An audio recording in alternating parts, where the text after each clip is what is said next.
Hey, Charles here with Rocky Mountain, and today I'm going to show you how to rebuild the forks on your Yamaha TW200. So whether you need to replace your fork seals, maybe they're leaking, or maybe you just need to change out your fork oil, you're in the right place. Now, with that being said, this is going to be a similar process for any of the Yamaha TW200s, all the way up to the current models. But whatever bike you're working on, make sure you reference your model-specific service manual for more information and specs. So that said, let's go ahead and get started. To get this done, we have some common hand tools. So for sockets, we're 10 to 19 millimeters. We've got 5 and 8 millimeter Allens, 19 millimeter combo, some screwdrivers, a clip pick tool, pliers, a torque wrench. This one is super important. We're also using a drain pan, measuring cup, and a fork height setting tool. Now, the fork seal driver, this is a must-have for this job, and this is the adjustable option from Tusk. And to make sure this fits tight on our fork, we're gonna use some safety wire along with that. And then in the back, I've got an optional tool. So this is a damping rod holder. It will make the job easier, but it's not a requirement to have this. Over here, I've got the tire iron. That's what we're gonna use to pull the old fork seals out with. But if all you have is a seal puller, that's gonna work great too. For parts, we have our Tusk fork and dust seal kit. This comes with the seals for both sides. And then I do recommend buying the copper washers that are gonna go on the bottom bolts. Those are gonna be sold separately. You can find those on the OEM diagrams. We're also gonna be using some fork oil. We're going with the 15 weight. The manual is going to tell you 10 weight, but we want something a little bit thicker. It's going to give us a better feel. We're also using seal grease from Race Tech, some low strength thread locker, and then we're also using some contact cleaner. Now, if you need any parts or oil or any of this stuff, you can find it on our website by clicking the link in the description below. The first thing you want to do is make sure your bike is securely supported on a stand with the front wheel off the ground. Then one of the first things you want to do is loosen up the center bolts on the bottom of the forks. We're using our 8 millimeter Allen. From there, you want to disconnect any cables.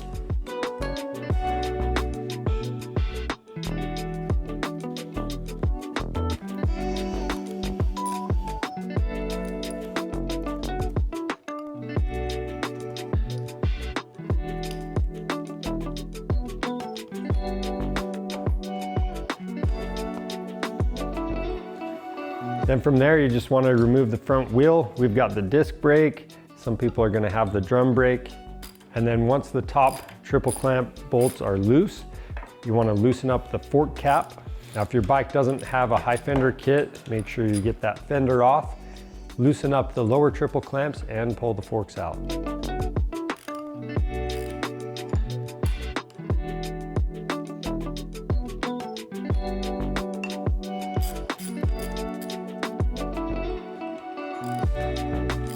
Now, if you did have leaky fork seals, you want to inspect the brakes. If there's oil on them, get those replaced as well. All right, now with the forks off, over at the bench, we're gonna take a look at this fork boot. You wanna check for any tears. So this one has one. We're actually gonna be replacing this. I'm gonna go ahead and remove it.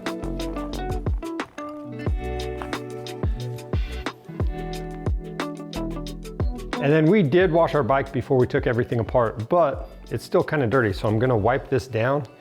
And while you're wiping that fork tube, it's a good idea to take a look at the chrome and anything below where this clamps into place. If you see any scratches, nicks, pitting, anything like that, if it's something really minor, you could use some emery cloth or Scotch-Brite to clean that up, or even a fine file. But if it's really bad all over, you would definitely want to get that replaced. You can see this one's leaking pretty bad. It already leaked all that stuff out just from setting it down. I'm gonna spray this off in here. All right, so now I'm gonna take the fork tube and I'm gonna lightly clamp it in these soft jaws. Now with this, I'm just going at the same level that the triple clamps go. You want to be really careful about anything that's sliding into the fork. Then we have that center bolt. We already loosened it up on the bike. I'm going to remove that the rest of the way. And if it's just spinning forever and ever, you can push down on this. And if you can't get the bolt out this way, there's internal parts that can be rotating too. So if that's going on, we can show you how to take care of that in a later step.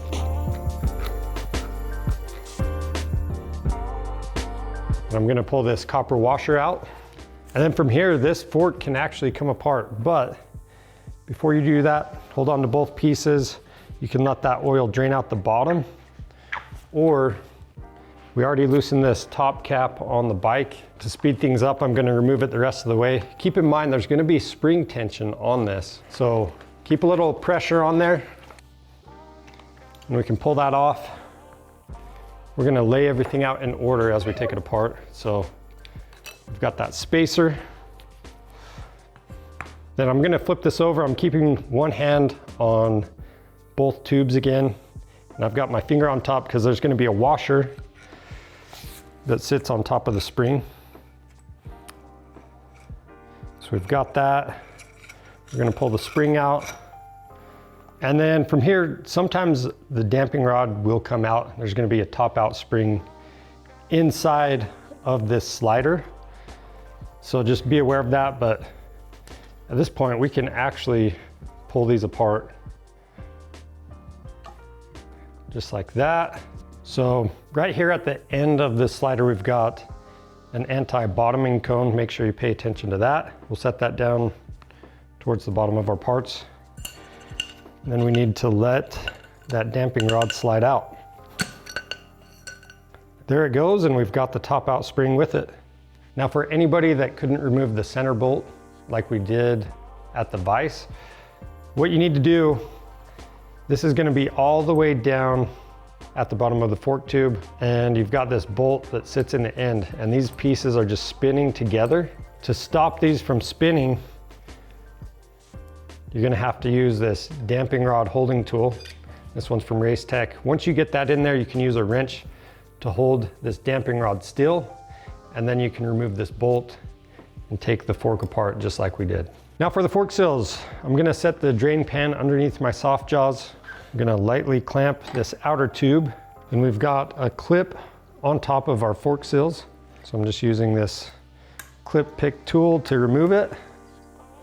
Pull that off, and then to pull the seals out, you can either use a seal puller, or I like to use a tire iron, and I've got a rag on the back side of the fork tube. And this is just gonna make sure as I pull the seal out, I'm not gouging into the fork tube. It's got this nice rounded edge. So we're gonna pull out the dust seal first. Then after that, we've got our oil seal. Pay attention to the orientation. So we have that closed side facing up. This one should be a little tighter in there. And there it comes. And then from here, we're gonna clean everything up. You wanna make sure you don't get any dirt down in your fork tube. So I'll wipe this top up, I'll spray everything out really well, and we'll get everything ready for reassembly.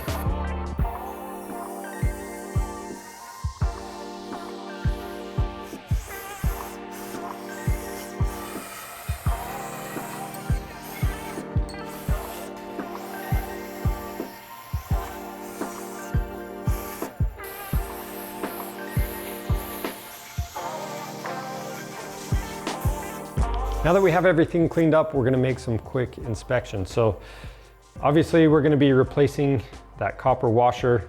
We're gonna take a look at this spring, make sure it's not broken. We've got the piston ring right here, make sure it's in good condition as well. There is that split in it, that's intentional. Then as long as this spring isn't rusted out or broken, should be good there. We've got an O-ring for the cap. Make sure that's not cut or torn or flat. We already talked about inspecting this tube for pitting or other damage. We also want to make sure that it's not bent. So one thing you can do, if you put just a little bit of fork oil on this bushing right here. Speaking of bushing, you want to see that gray color all the way around. If it's worn through and you see copper, it would be time to replace that. So from here, what we can do is take our fork tube. We're gonna make sure that slides easily up and down, which it does. So we know we're good there and we're ready to go back together. All right, now for that piston ring, we're gonna lube that up with some fork oil. And we're gonna slide the damping rod with the top out spring down the fork tube. You can use that spring to help you out. And then for this bottoming cone, I wanna make sure it doesn't fall off the damping rod as I slide everything into place. So I'm gonna apply a little grease right here. I'm gonna set that on. And you don't wanna pack grease up in those threads. You wanna keep them dry and clean. Then from here, I've got the washer going in the top.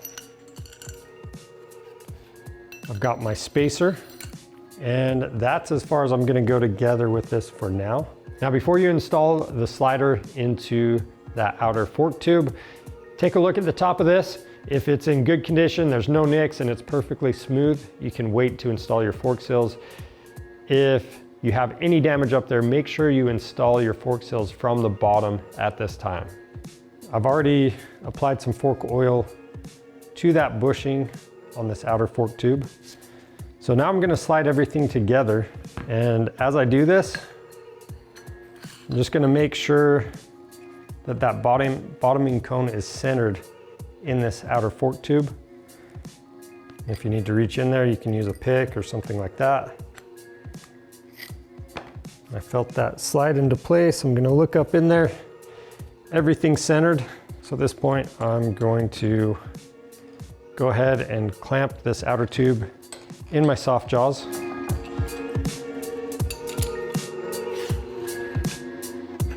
After that, I'm gonna temporarily install this fork cap.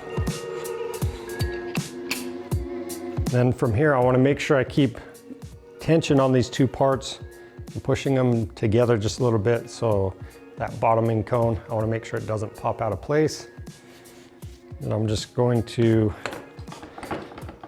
clamp that slider in the soft jaws, take the center bolt, got the new washer on it. Going to apply a little bit of Loctite to this, a thread locker. Then I'll thread this in place. Okay, with the bolt started, the next thing I'm gonna do is clamp the outer tube in the soft jaws. And we can torque this now. The torque on it is gonna be 22 foot-pounds. And as I do this, I'm gonna press up on that slider. And that's gonna put tension on everything, and that's gonna allow me to get the torque on there. If you can't get the torque, again, you can pull the cap off, pull that spacer and spring out, and then you can use that damping rod holding tool to hold everything still while you torque the bolt. Now, regardless of whether or not you had to use this special tool, at this point in time, you need to remove the cap, the spacer, the washer, and the spring. The next thing we're gonna do is put the fork vertically in the vise. I've got a rag around it to protect this paint, even though we have soft jaws. And we're ready to install our fork seals. So with each seal, you'll notice that there's an open and a closed side. So the closed side on the fork seal or the oil seal, it's gonna be facing up. A second check you can do, the side that is facing down is gonna have a double lip. And then we're gonna grease this up. So we've got that seal grease. Now to install the fork seal, there's two ways to do it. You can install both of your seals before you ever put this inner tube in the outer tube, and they're gonna slide up from the bottom really easy. But with us, we have a clean section of tube at the top, so for me, this is the easiest way. So pay attention to that. If you have pitting or damage up by where these go in your triple clamps, you're gonna wanna come from the bottom when you install these onto your fork tube. So for us, we can go ahead and just slide them on from the top. We're just gonna carefully work it around that edge. And we've got our Tusk Universal Fork Seal Driver. With this, you've got 3 pieces. 2 of them are adjustable, so you just wanna adjust these so they're all evenly separated and tighten the screw down. And then something that can make this so much easier is Just using a piece of safety wire to hold this together and tight around the fork tube. We've got these safety wire pliers to help that out. Then we've got some fork oil on the driver. Put that around the tube, and we're gonna drive the seal into place, and you wanna keep going until you can feel it bottom out, and you can look down inside of here, and there should be a groove exposed all the way around. Once you see that, you know the seal is all the way in place. So we drove the fork seal in all the way until it bottomed out. That groove is exposed, and you can see there's some space between the seal and that groove. And that's because the dust seal is also gonna sit underneath that groove on these forks. So we're gonna lube that seal up and slide it down into place. And then with this, we don't want to mess up the seal. So I cut the safety wire, and I'm going to start pressing this down into place. This one is not going to be as tight. It's just the dust seal. So I'm just pushing it in by hand. You want to make sure it's installed evenly all the way around, and then take a look at that groove. As long as the groove is fully exposed, you're good to go, and we can install the clip.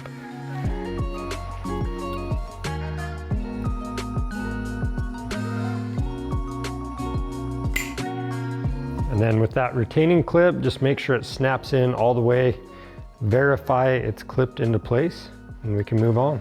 Now with this fork, we are going to be upgrading to a Racetech Adventure fork spring. We are doing a separate how-to video on that. We've gone ahead and done all of our measurements. We've set our preload. So if you plan on doing that, go check that video out. At this point, we are ready to fill the fork with oil. Now for the fork oil, the spec to pour in is 238 milliliters. But with that being said, I'm just gonna measure out 250, and then we're gonna suck out any extra oil from the top.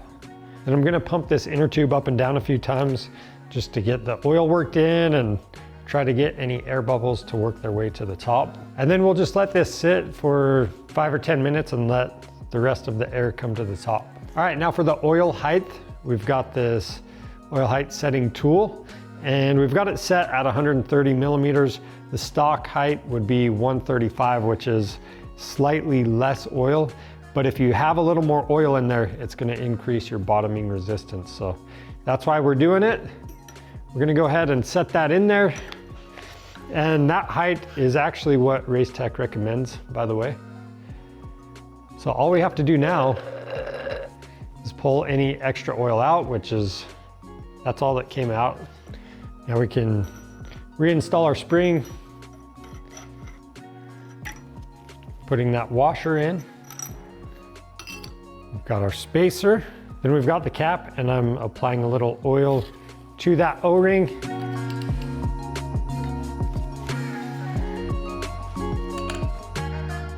We're gonna do the final tightening on the cap once this is back in the bike, and that's gonna be torqued to 17 foot-pounds. Now we can reinstall the fork boot.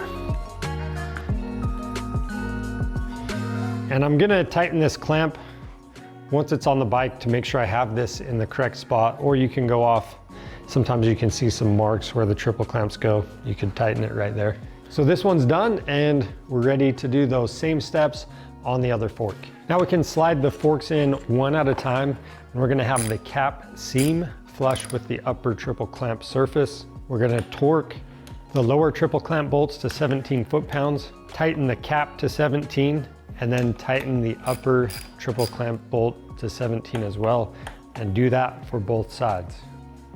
After that, reinstall your wheel, and when you're installing the wheel, make sure you have just a little bit of grease on that axle, and if you have a speedo gear like ours, make sure it's lined up with its groove.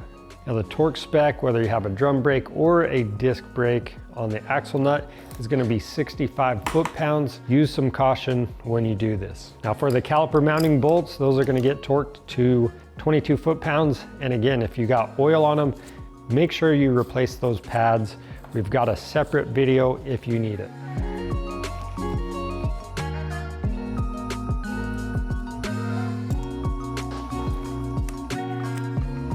And And last, don't forget to pump up your brakes if you have disc brakes. That's it for rebuilding the forks on your Yamaha TW200. If you have any questions, leave those down in the comments. And if you need any parts for your bike, whether it's fork seals, oil, the springs, you can find that stuff on our website by clicking the link in the description below. We offer free shipping on orders over $75, so take advantage of that and subscribe to our channel for more helpful content. I'm Charles with Rocky Mountain ATV MC. Thanks for watching.